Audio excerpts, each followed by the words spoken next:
How we grip the club and how we set up to the ball have already been covered in previous videos. So we're going to get straight into looking at the first of our 4 moves, and that is how the body turns throughout the swing. If we watch a full swing, something that's very noticeable is that we make a big turn away from the target and then a big turn towards the target as we swing through. So we're going to use a stick on the ground as a reference, which is right up by my right heel. We're also going to take our golf club and put it across our shoulders, as this is the main thing we're going to focus on. The goal here is to simply turn the shoulders until we get the club shaft parallel to the stick on the ground, which would mean we've got a full 90-degree turn with the shoulders. And secondly, we want the club shaft to be above the stick. Some players will play well with more than 90 degrees of shoulder turn and some with less. We're going to use this as an initial starting point, firstly because a full swing with a big shoulder turn will allow us to maximize our distance, but also by making the 90-degree turn, we can use the stick as the reference and we can put our club shaft on top of it. The reason for this is that for us to make a full turn with the shoulders and get the stick in the correct place, we're reasonably certain that the body is moving in a reasonably good manner. Again, we can fine-tune this at a later time, but initially, if we can get this movement, we've got the foundation for our full swing.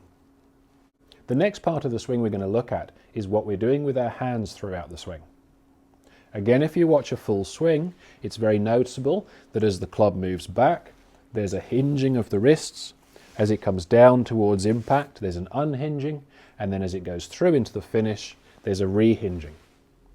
Now, the hinge and release of these angles is vital to create the club head speed we need to hit the ball far enough to play the golf courses. However, there are complications, and one of them is the club face opening and closing, which is the most important part of the swing when it comes to direction. Most people, when they're looking at wrist hinge, focus on the lead hand. So if we're going to do this, and we're going to create the angle here between the arm and the shaft, what very often happens is there's an opening of the club face, so a twisting of the club, to then create the angle in the left wrist. And when the club twists away from the target, the face opens. If we don't return the face back to square, the ball will go to the right. If we twist it back too soon, the face can close and we can hit the ball to the left. So the timing of that club face becomes much more difficult when we're swinging the club in this way. However, if we now look at the right hand as being in control instead of the left, and we create the wrist hinge by using this hand in a way that pulls the club head straight back as opposed to rolling it, we can create this angle, which is going to help us get the speed that we want at impact. But we've created the angle in a way that keeps the face square. So to demonstrate this, if we use a pointer on the club face, using the left hand, it's very easy to roll the face open and then hinge the wrist. So you can see how that pointer is going from horizontal to pointing up into the sky. And that is the equivalent of opening the face. However, if I take the club in my right hand and I hinge my wrist straight backwards, the pointer is still horizontal. And that means it's still square to the direction of the swing. So if we can use our wrists in a way that we focus simply on using the right hand to hinge straight backwards, we're going to have the hinge that we need for speed, but we're also going to have a square club face. Now that we have our first 2 moves, which are a good shoulder turn and correct wrist action, we only need the third to complete the backswing. And if we use the first 2 initially, you can clearly see what the third is going to be.